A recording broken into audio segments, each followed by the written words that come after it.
What if I were to suggest that you play a key role in the awakening world? And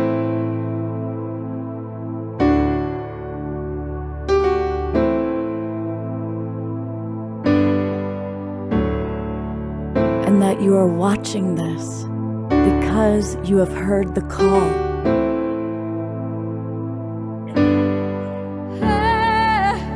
We can start right now by opening our hearts and minds.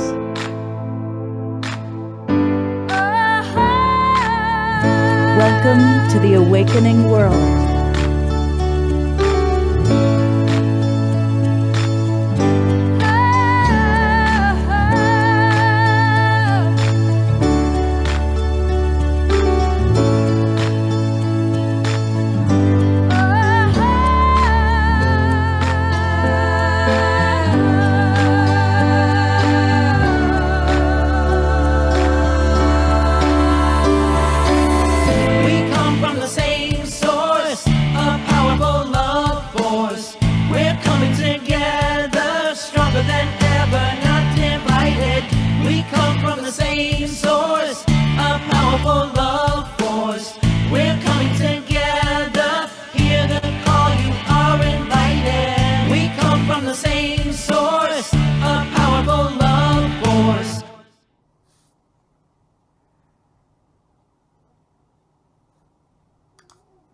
Welcome, everybody.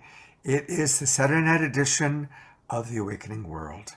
I so love that music, and I want to acknowledge Kristen Hoffman, who we're going to hear tonight live, who created that beautiful song.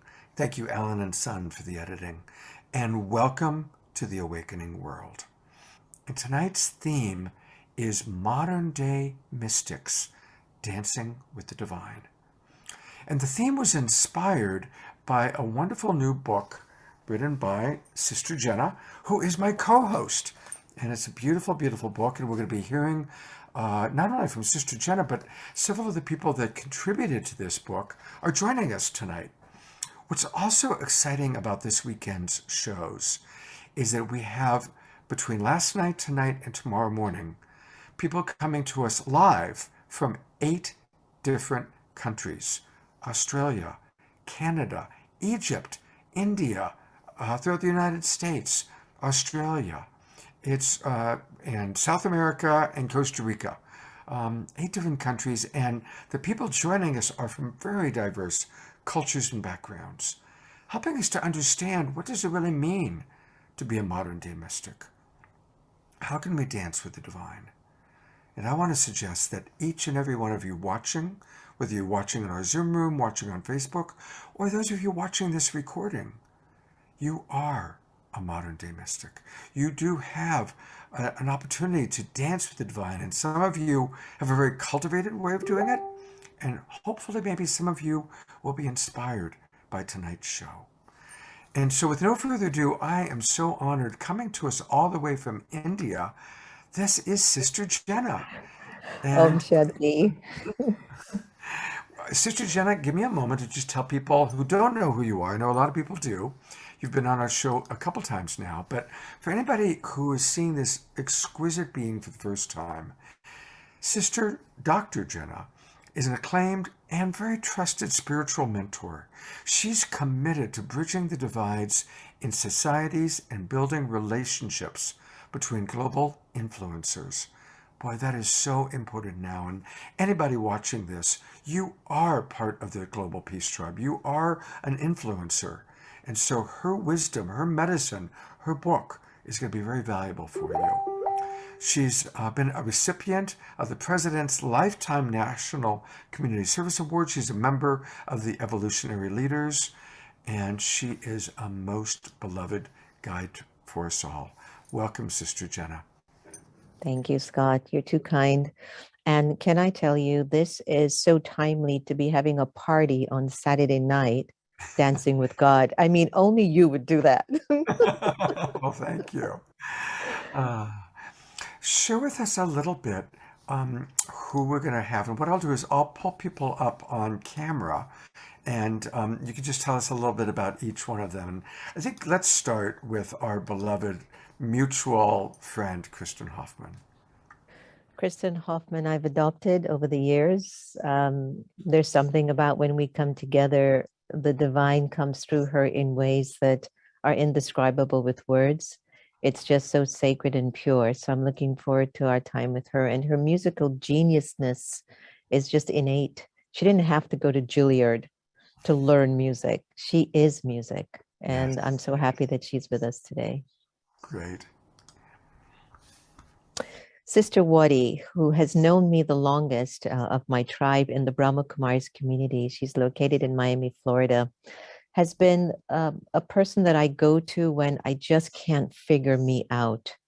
And there's a way that she will articulate so naturally, just speaking from her innate wisdom about life. And she just makes me get it. And she doesn't even know because she's blabbing away, but I'm getting it, you know? And so her spiritual presence and her spiritual role in the Brahma Kumaris world movement is one of integrity and character. Everybody goes to Sister Waddy to feel safe and to feel a sense of trust. So I'm looking forward to her contribution today. Thanks, Sister Waddy. Wow, Brother Charlie, one of the few brothers that actually came into his awakening with the Brahma Kumaris over 45 years ago, when the Brahma Kumaris was predominantly more Indian based in its philosophy. And Brother Charlie's ability to articulate such deep spiritual wisdom with such humility will be felt today in our sharing and his story of his connection to divine. Guys, you're going to love everybody tonight. This is going to be one of your programs that you're going to go to bed just going like, oh my gosh, I feel so good. I feel so sweet. So yeah.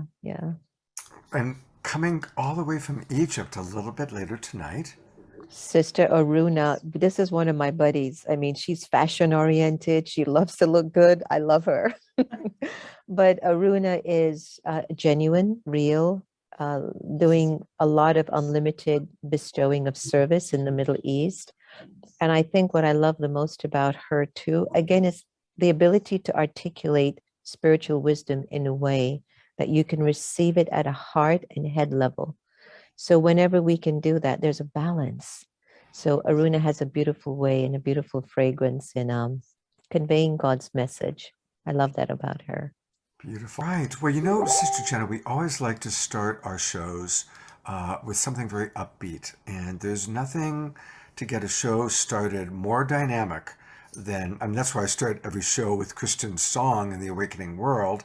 And now that we're going to really drop in, I'm going to bring back Christian and Keishi. And Christian, tell us a little bit about what you've got going on tonight. Such an honor to be here, and Keishi, I'm very excited to be diving into a Solom improvisational music and dance world together.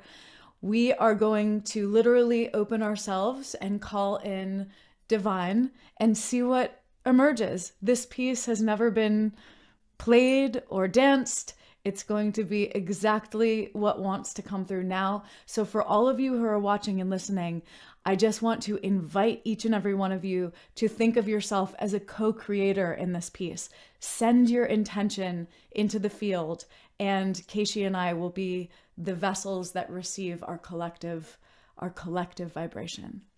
Keishi, do you feel like adding anything to this before we start, or? Ditto, we're going to be soaring through the clouds with you. So bring it on. We look forward to being the channel. Beautiful. Here we go.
lifting our light into every life. We're calling on divine, straight from the source. We are calling on an inner force. We are listening now to the sweet whispering, always within us, always within us. We are listening now to the sweetest whispering, always within us, always within us. Listening now to that sweetest whispering, always within us, oh, always within us. We are listening now to the sweetest whispering, always within us. You're always within us. We are listening now, the sweetest whispering, always within us. You're always within us, always within us, always within us, always within us, always within us, always within us, always within us.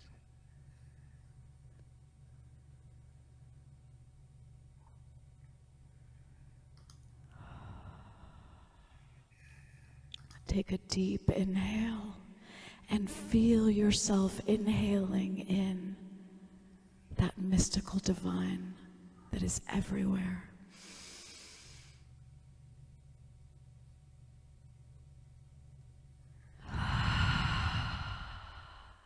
And send that divine breath out into the world.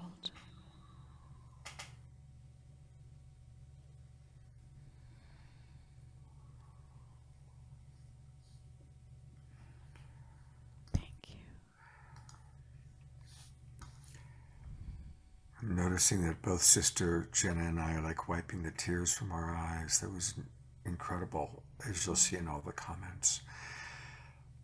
Since we're in such a sacred space, I'm not going to go to your websites now. We'll do that later. I'm going to bring Sister Jenna on, and we're going to roll right into our prayer. Om Shanti. I think it's important that we stay on this stream right now.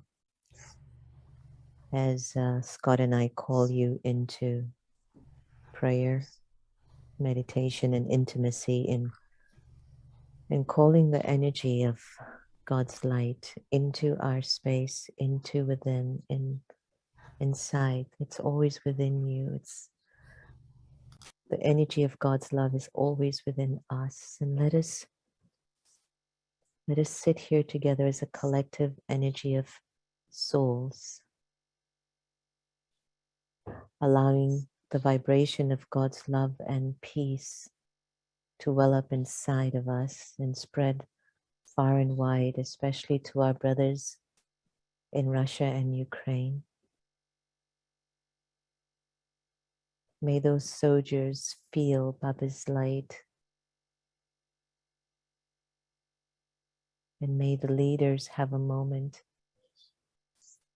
of divinity and mysticism where the pause invites them into their connection to Source.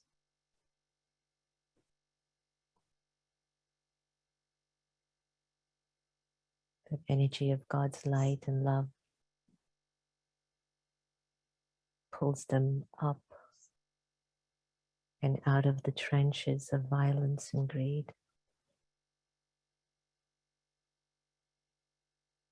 and into the garden of love and peace.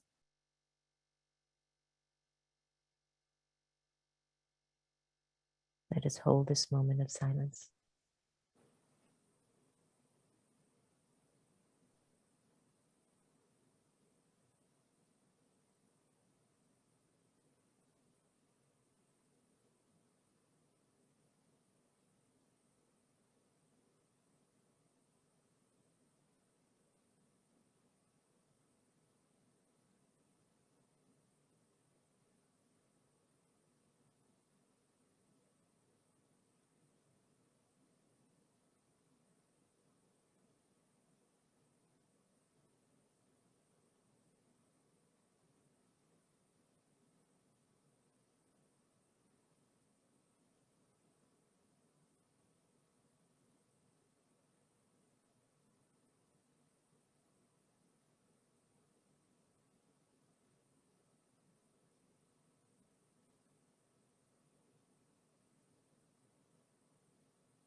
Om Shanti.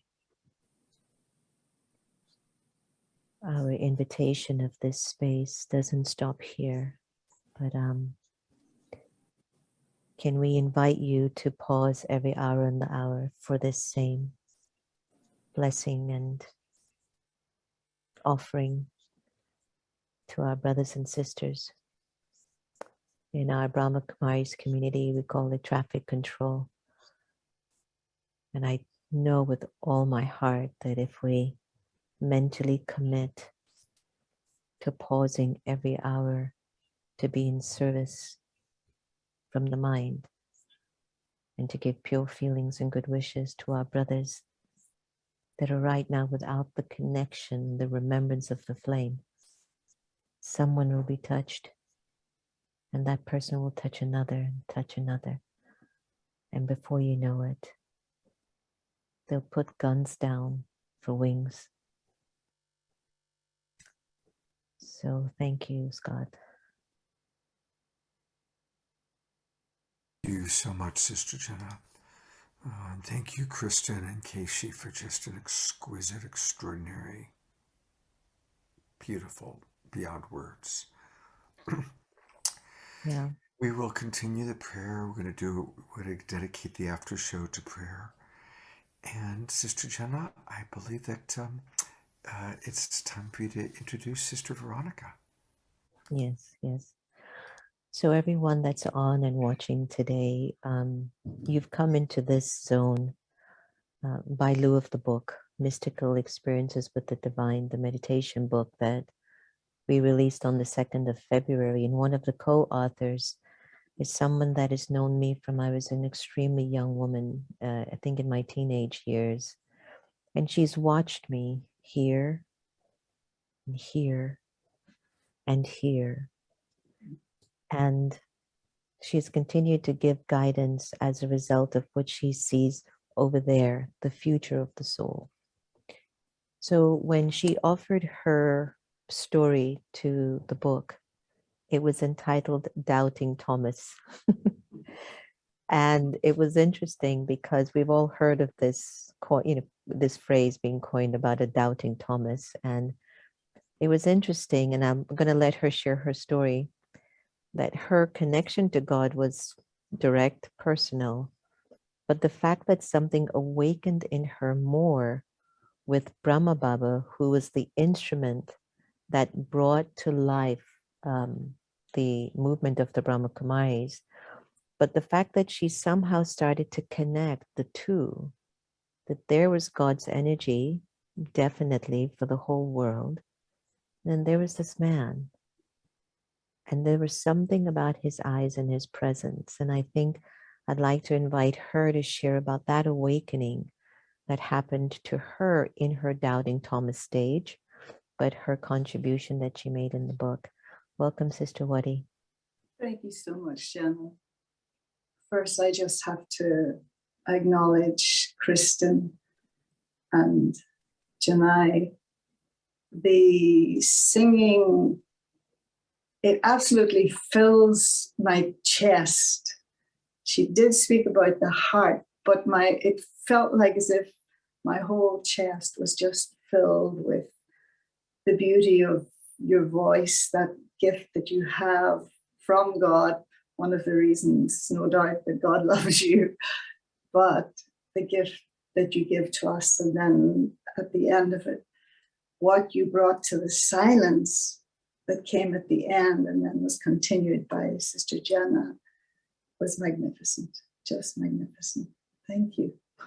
Oh, thank you so much, Sister Veronica. It's always such a blessing to be in your presence, and I've learned so much from you already, and I know I'm just about to learn more right now. A little bit of the story, I suppose. I know it's about modern mystics, but I could say I was the reluctant mystic and had been on the path of search for a good number of years, traveling to many different countries, and at that time not quite knowing that what it was that I was in search of, but what I did feel sure about was that when I would find it, I would recognize it, I would know what it was. And when I was in my mid-20s, I encountered the Brahma Kumaris and Brother Charlie in London. And they were very small at that time, very small organization. They just sort of come to the West. And I liked many of the things about it.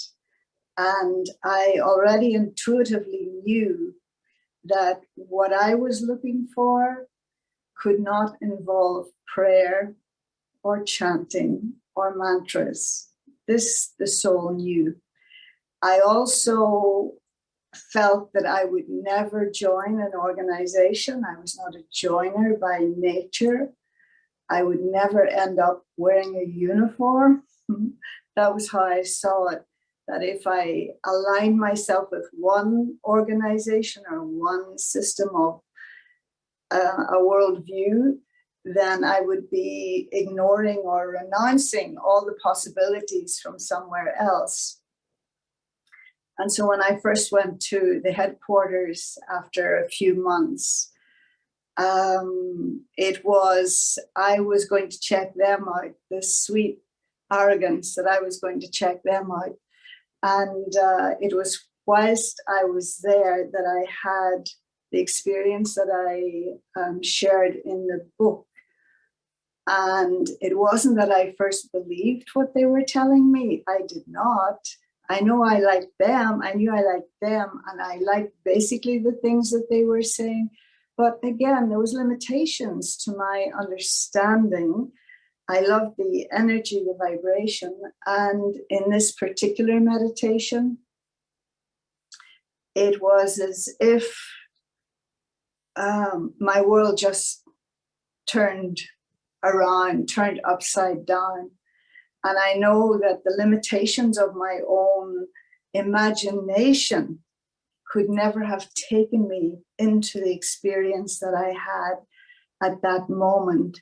And it was heightened by the fact that there was a senior yogi in front of me and sharing through his eyes the love that he had for God.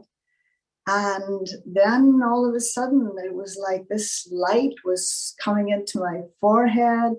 My whole being was being filled with light and with the only word that I could use, not at that time, but later, was bliss, complete bliss. And that energy, that light was then radiating, was coming out from me in waves.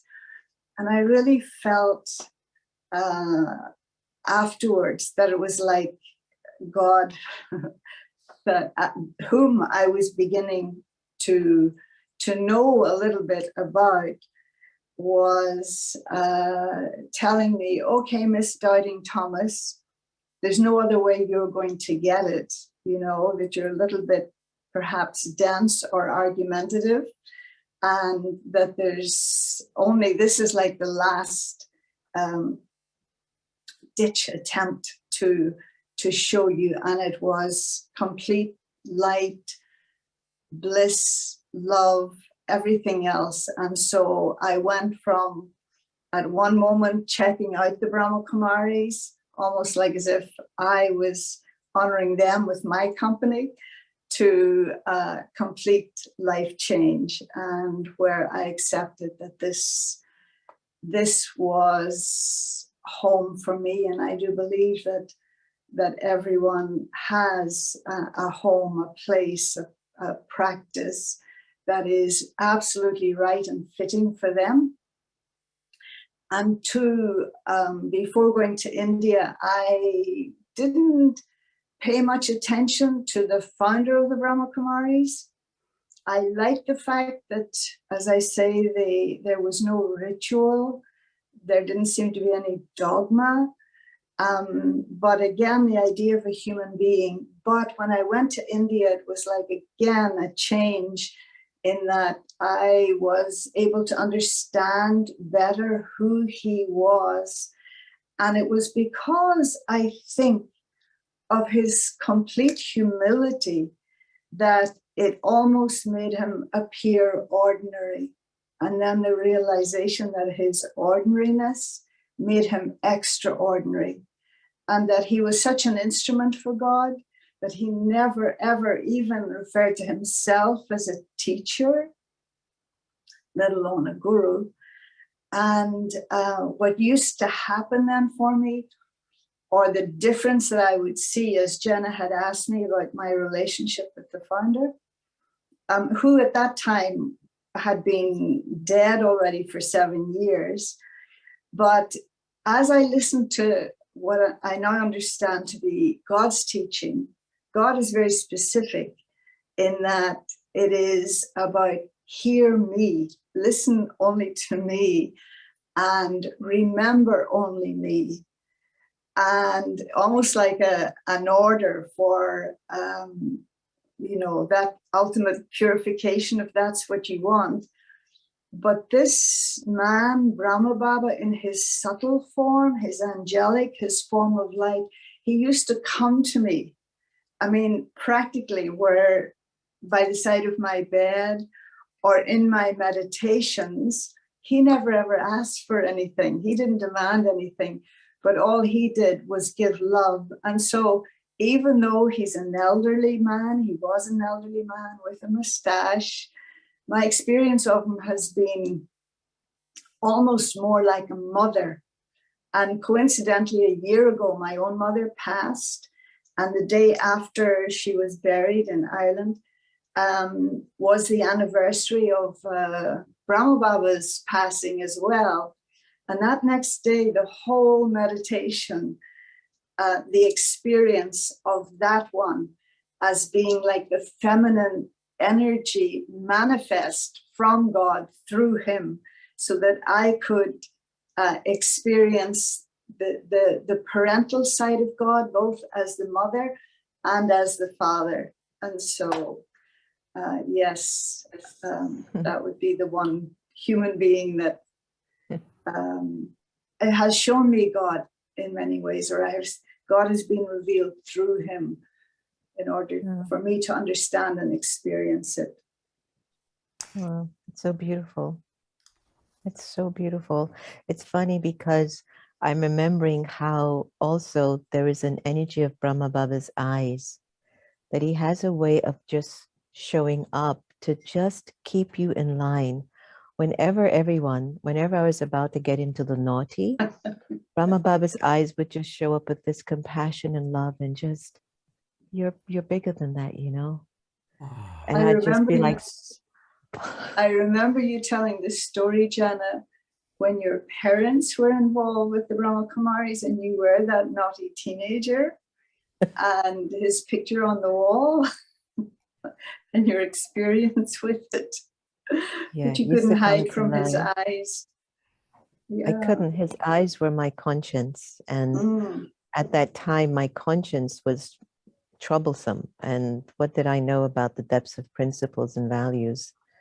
But those eyes would come to my rescue over and over again. They would just come to my rescue and they would look into me and they would see something that was much more powerful than where I was. And it's funny that when you came, Sister Waddy, Brother Charlie was around as well. And I want to bring him on because your story kind of leads right into also his journey of God's vision of love. I can't believe we're having this party on a Saturday in America and on a Sunday in India as we approach Mahashivratri in India. And the fact that Brother Charlie and you have also been sort of traveling together in the spiritual practice of the Brahma Kumaris. Many lifetimes. Yeah, and you guys are like buddies and best friends too. But it's funny because you said something about the humility of Brahma Baba's presence and purpose, and Brother Charlie is the epitome of humility. And one of the things that many of us have recognized in him is that the humility is actually the greatest strength of a person because he doesn't pump up himself. It's just, here's God, here's my journey, and I'm traveling.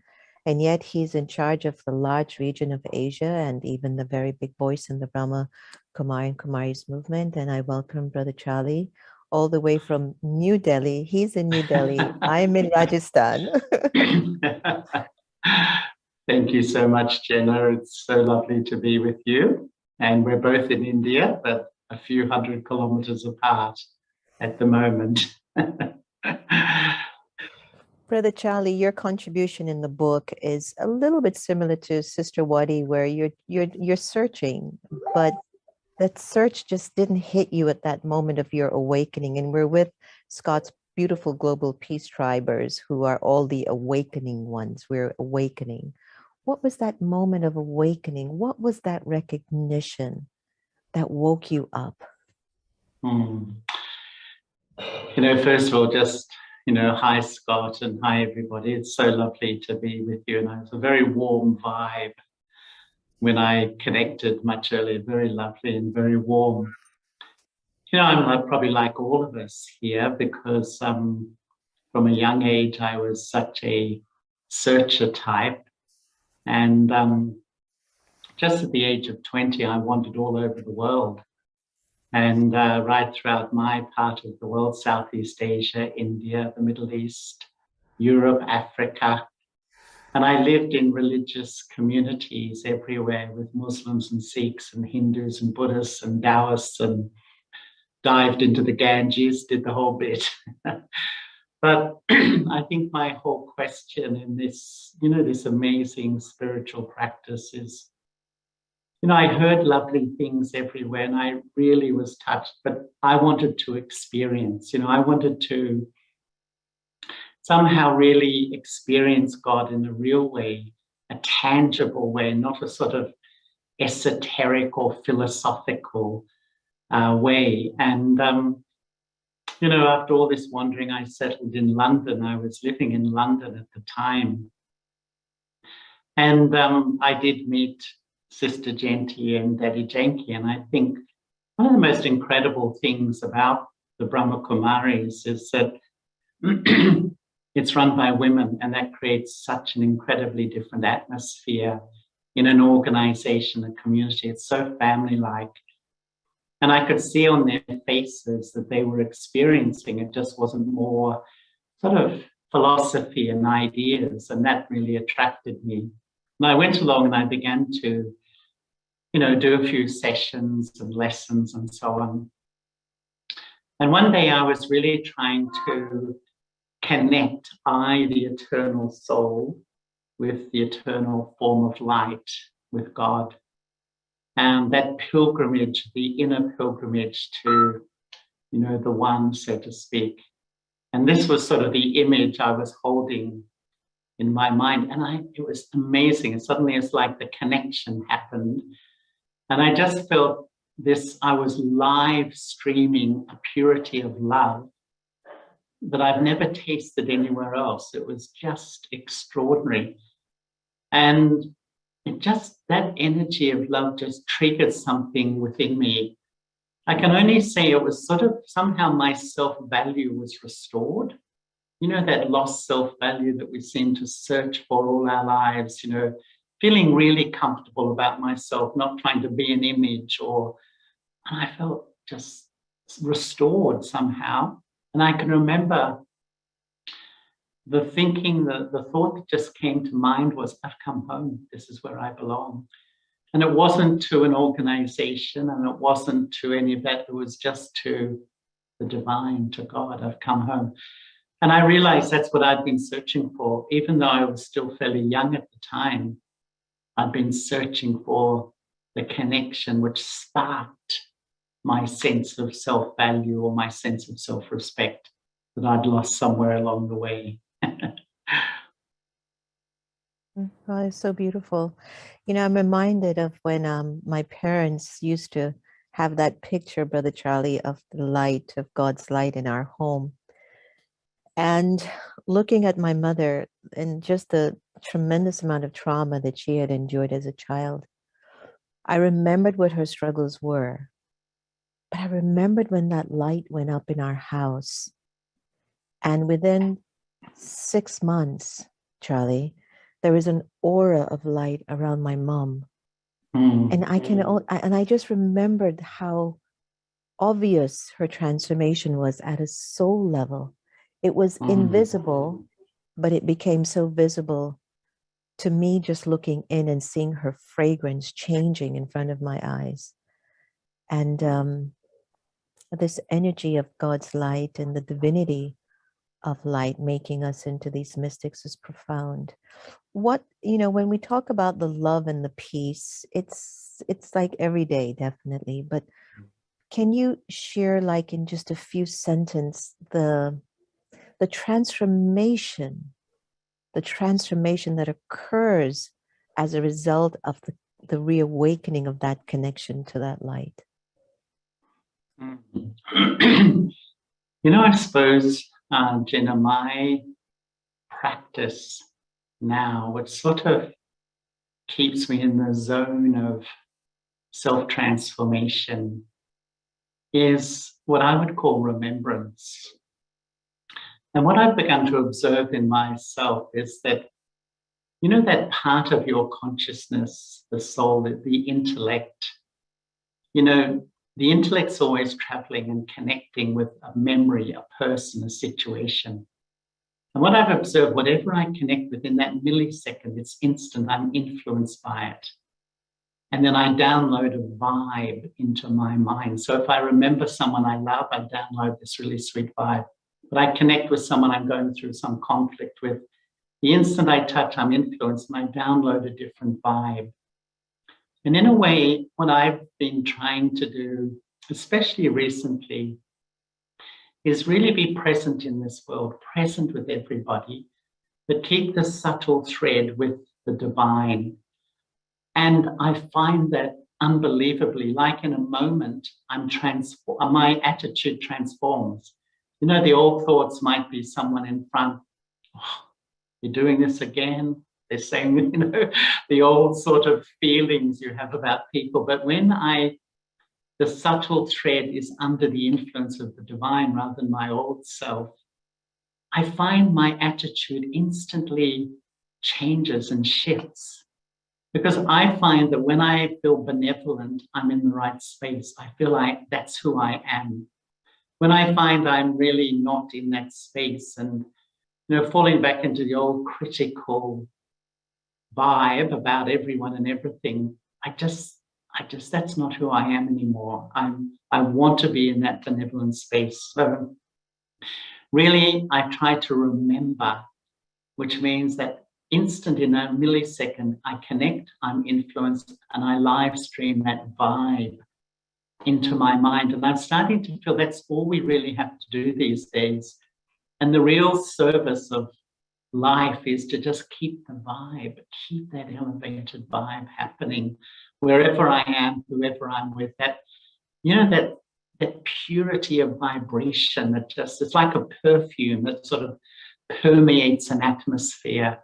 And I think we all know that feeling that when someone just holds that vibe, it just does magical work. You don't even have to open your mouth, actually. And I feel that's what the world wants now. They want the vibe. They want that feeling that emanates when the subtle thread is with God and not with the past and people and the situations and all the other stuff. I'm not denying it or ignoring it. I'm just looking at it from a different perspective. It's beautiful. It's about the vibe, right? It's all about the vibe. It is. I often think my whole world, my whole life happens in my head, in my mind, and really, and I have a little saying for myself that if I'm not happy, if I'm not feeling great, there's only one question. It's not rocket science. What have I been remembering? What have I plugged my head into? And every time I would have plugged my head into a behavior of someone, a comment of someone, a memory from the past, or an anxiety coming up. And I just have to pull out that plug and replug it somewhere else. It's about paying attention to what I remember. This is where I'm at the moment. Beautiful. Thanks. I think Kristen and Dr. Ivy have a new song coming out called It's All About the Vibe. It's about the vibe. I Yeah, love it. I'm Thank you there. so I'm much. there. I love it. Thanks a lot. Thanks a lot, Charlie. Fantastic. He's holding down so much in Asia, everyone, and for us to get time with him again, it's the vibe. So thank you so much. I Thank And want, you, I want, speaking, Jenna. I want And to come on you're for one welcome. moment, if I may, um, uh, because I want people to start knowing how they can really connect to what we're talking about. Charlie, you have a beautiful website here.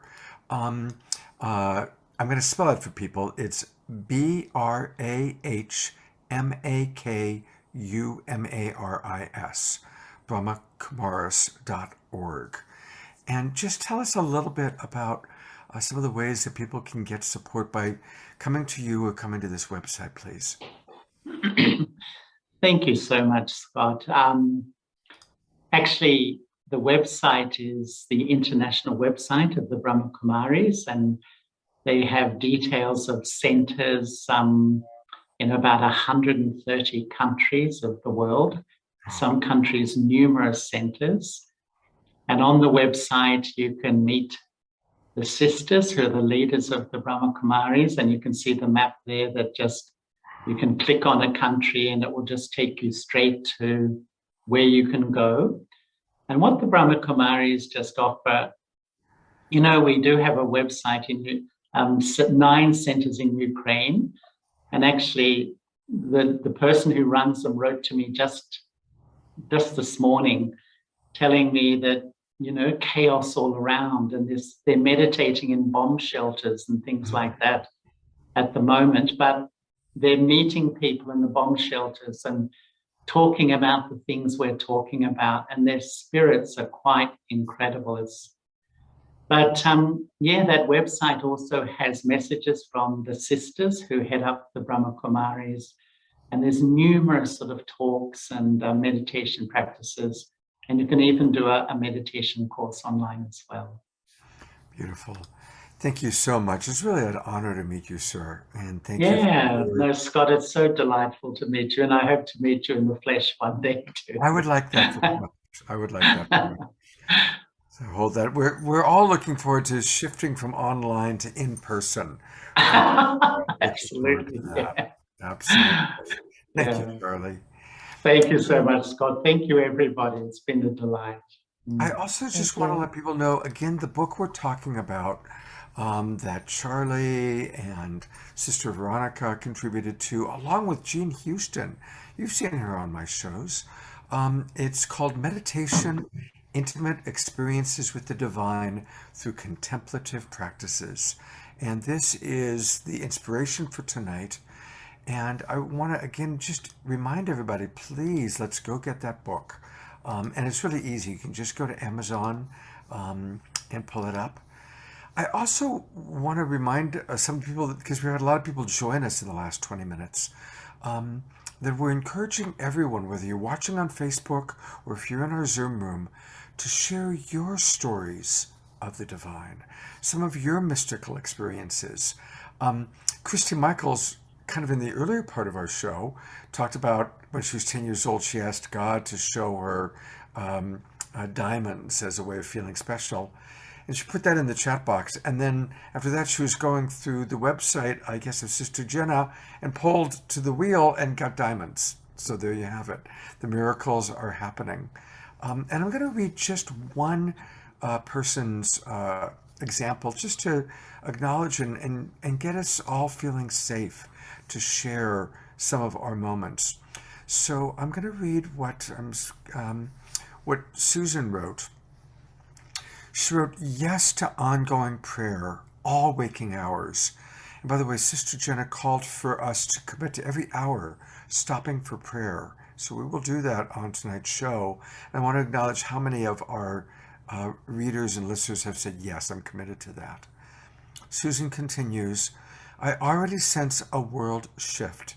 The domination invasion mode has passed. The world knows and will no longer support behavior born of the old paradigm that is disappearing even more quickly. And then a personal story that somebody shared. Patricia wrote, Scott, since experiencing out-of-body experiences as a little girl younger than 5, And now all the way through my adulthood, I've had mystical experiences, including 3 modern-day revelations, which I feel are intended to assist humanity in awakening. Thank you, Patricia, Christy, and the dozens of people who are sharing those stories. And let's use this as an opportunity that we can come out. Chris, as Sister Jenna said, it's a party, and let's make it a coming out party where we're coming out and sharing about our experiences of dancing with the divine. So with that, I'm going to turn it back over to my wonderful co-host tonight, Sister Jenna. It's so funny. All kinds of coming out makes you feel so liberated rather than sheltering these things inside of you. Yeah, come out. Come on, modern day mystics. Come out of that closet right now. So a few years ago, everyone, and oh gosh, wait, let me pause for a moment. Everybody who has entered today, and for those in the last 20 or 30 minutes, I'm sure you're feeling the energy of safety and divinity, that we can have a dance and a party with the divine and with ourselves, and just feeling that we're getting beyond this world that we see just with our 2 eyes.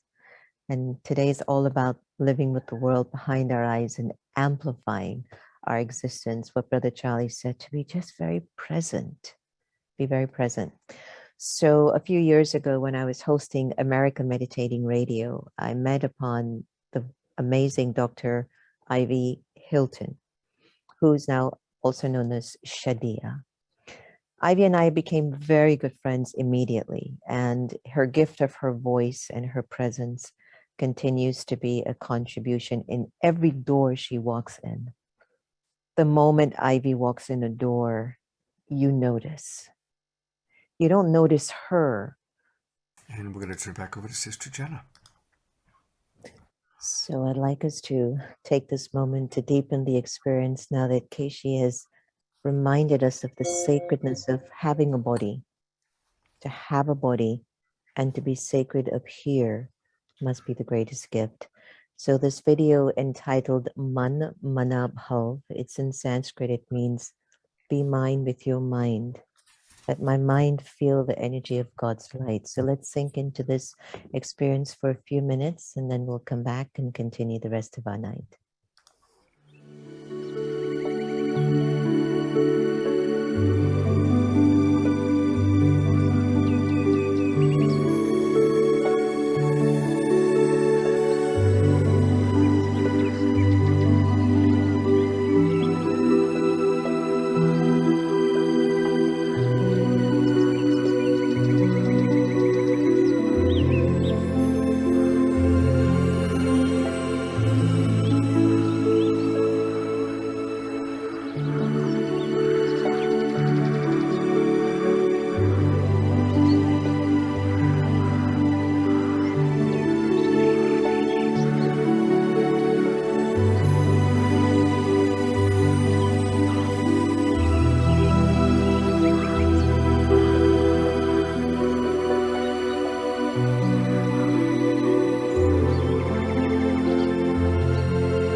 like to invite my beautiful sister Kristen to deepen our connection and intimacy to Baba, to the divine, as she offers this beautiful song to the book called Sweet Divine. Kristen?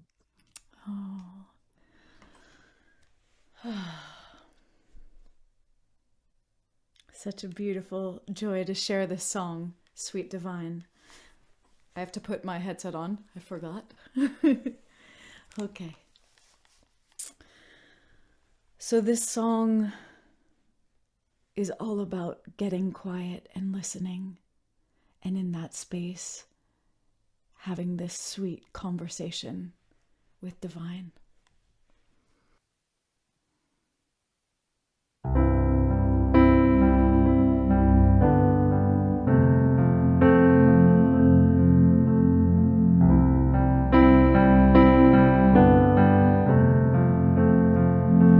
Sweet Divine, you know my soul in intimate light. You guide me with a map of signs.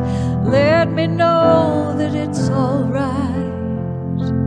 It's all right. Sweet Divine, when we speak in deepest prayer, in the silence feel you there, like you're always so aware of me.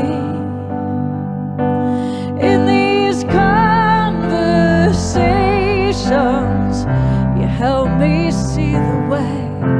These conversations, my unique offering. These conversations, the healing that is mine to claim. Oh, sweet Divine.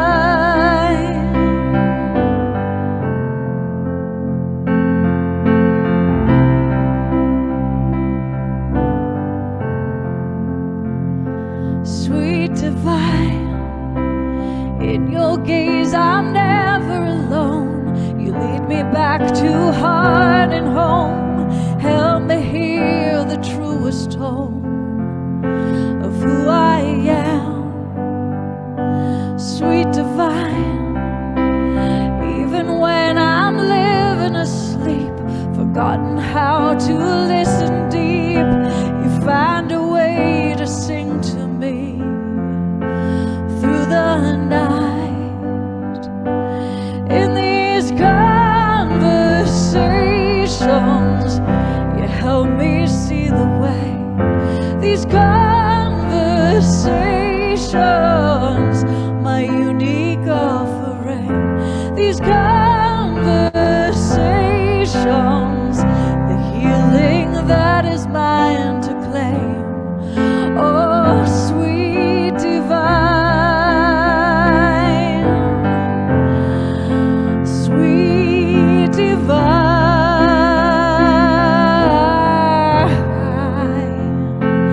Ooh.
Oh, Kristen, I can't wait for the whole world to wake up to Baba, I tell you. How could it not be, Scott and everyone out there? How can we Oh. not walk with this energy now? This is all we want. Scott's Awakening Tribe, his Global Peace Tribe, this book, all of you that's joined in around the world. If there's love for the one above, there'll be love down below. Let's give a big, big heart hug to Kristen. I mean, you took us to Baba Girl like you'll not believe. Oh, thank you so much. And I have to say, it is such an honor to watch this song go to work in the world to support this amazing Yeah. book and to support, listen, everyone who just heard the song, if you go to my Bandcamp or whatnot, you can Yes. actually just stream the song for free. Just listen and let the music invite you into that connection, into that conversation. And, Yes. music has that gift. It can immediately connect us. When Ivy was singing before, it takes you into a space. Music is one of the best conduits for us to remember the divine within us and all around us. So Yeah. put on a good piece of music. Put on Sweet Divine, put on some Reverend Ivy Shadia, and just let yourself be carried on the waves of the music. Yeah. And grab a copy of the book while you're listening, right? Yeah, exactly. Hold it to I your have heart. I have to say that tonight has been, it's my morning now, and I don't even know how the rest of the day is going to go for me after today. But it's going to be definitely filled with a lot of richness and divinity, no doubt. We're about to come closer to the close of the hour, and I want to thank Kristen again for her contribution to reconnecting us to Baba's light, to God's energy, to the world of love. Our next special contributor to the book, and Kristen, I forgot. Thank you for making this happen tonight. We would have never had this evening if you had not had this conversation with Scott and the tribe to bring this to fruition. So thank you for this service. In Thank these you. conversations, the awakening world happens.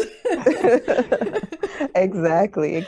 We all come So together. now, I know, it's so wonderful. So now we're going to go all the way to Egypt, and we're going to be at the top of the hour there. And one of my beautiful sisters of the of the study of spirituality and meditation and Raj Yoga, Aruna Ladva, has been on the journey for quite a long time, since she was quite a young girl.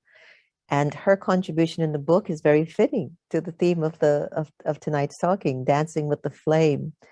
And I'd like to welcome Aruna Ladva, and we call her also Sister Aruna. But one of the things that I thought about your contribution to the book, Aruna, was not just dancing with the flame, but also being on a journey for so long. There must have been moments where it was like a test for you to remember the flame or to stay in the light. Do you remember maybe something specifically that got you back to focus on the flame? Because many of us turn away from it. What was your turning back to the flame after you were awakened? Can you share? Small. So thank you, Sister Jenna, and thank you to everyone. You know what? It's 5:42 in the morning here, and I've switched it on since 4:30, and it's just such a beautiful energy. And I do miss such things, I must say, the openness with which we can speak and share from our heart, which you all can do over there. So it is so lovely. And Kristen, that was amazing, really. Really lovely to wake up to this. I think everybody should play it first thing in the morning. So thank you so much. And thank you for the invitation, Sister Jenna and Scott and the whole team. Can't thank you enough. Thank you. So back to the flame. Well, I was very young when I had a spiritual experience. So I was about 7, 8 years old.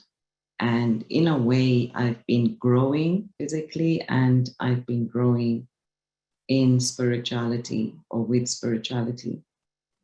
So of course, there were many tests and distractions and attractions and the pulls and things to take you away from your discipline. But a few things I guess I could highlight is, one is the truth. When you know the truth, then you cannot run from the truth. And this is what I used to say to many souls who would want to leave the path. And I would say, you realize that you're leaving the truth, because it's like you cannot deny the truth. It's not the truth is not there. It's there, but you just don't want to follow it. And so knowing that it's the truth, and I was so fortunate also to be brought up with Dadi Janki, who passed away, but she was the head of the organization for the last about 14 years of the Brahma Kumaris. Sister Jayanti, all these very, senior yogis who really helped to shape my path, my journey, to help me bridge that connection with God. And the love is the other thing. I would pack my bags in the morning before school. And as soon as it was 4 o'clock, I would come home and I would just pick up an apple and some train fare, and I would head to the London Centre for the weekend. And I was about 13, 14 at the time. A time when others would perhaps want to be discoing and exploring relationships and other things, other worldly things. And I was just drawn and pulled to this meditation center in central London, in North London. And I can't, it's not something you can pinpoint, but it's just something that you feel from the heart. And I just felt the purity, I just felt the genuinity of the yogis. And that was resonating in me. And I just felt like I wanted to become clean from inside and out. And of course, as I say, there were many tests, but then I, kept going back to the memories. I kept going back to what I had experienced, and nothing compared to that, nothing compared to that. And then one day, I came home for lunch, and my mom was a loving mom, but she was also an enlightened mom. And she used to meditate. And so she would make me lunch. I'd come home for an hour and she'd sit with me while I ate my lunch. And during those moments, she would just share a snippet of something she had learned in the morning from her meditation class. And that day she said to me, Anu, my nickname is Anu, she said, Anu, look at everything around you. And she said, everything is going to be destroyed. But the only thing that will not be destroyed is the soul. And boom, wow, like a zap. I mean, it just hit me that she's so right. And of course, she explained to me what is a soul, and the soul is eternal. And I remember that week telling my best friend that let's try and find something that is eternal. Let's try and tell mom, let's try to convince mom there is something else. And that whole week, I remember looking around and, everything we see with these eyes is perishable, but the soul is imperishable. And so that point gave me my spiritual birth.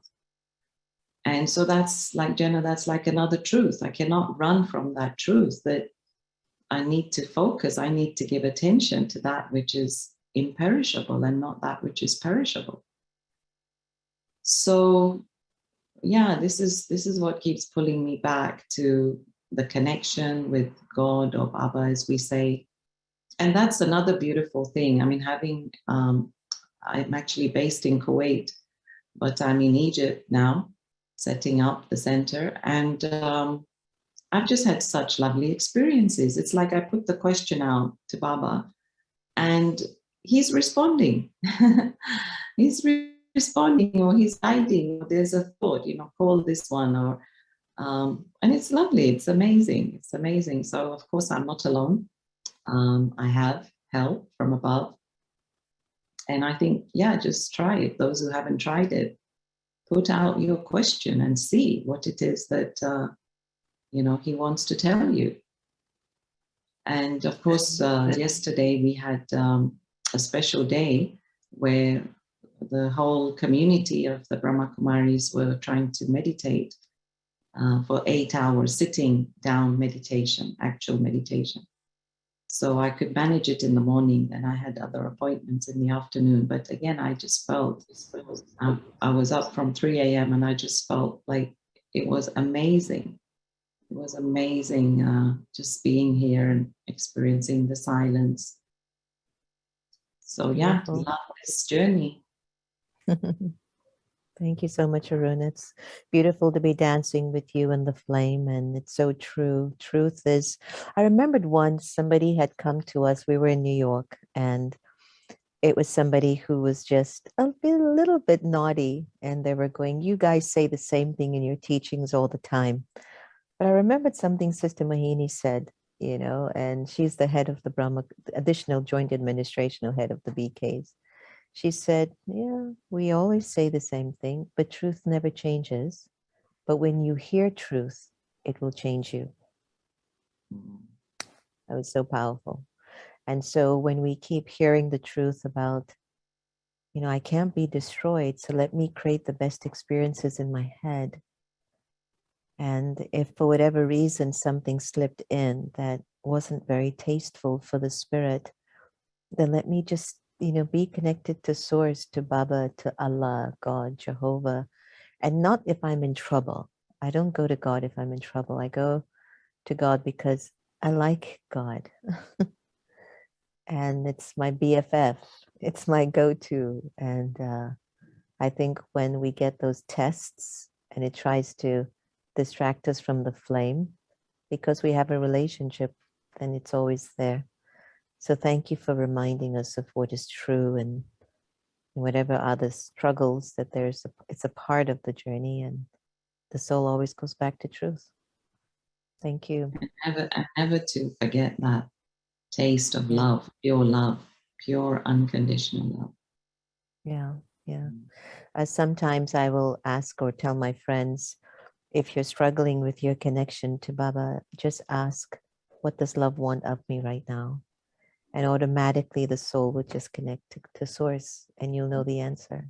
So thank you so much. So everyone, it's been a wonderful evening of being with modern day mystics as we open and intimately share our experiences with the divine. And I can tell you that I know that I've changed for the last hour and a half that I've been with you, or 2 hours.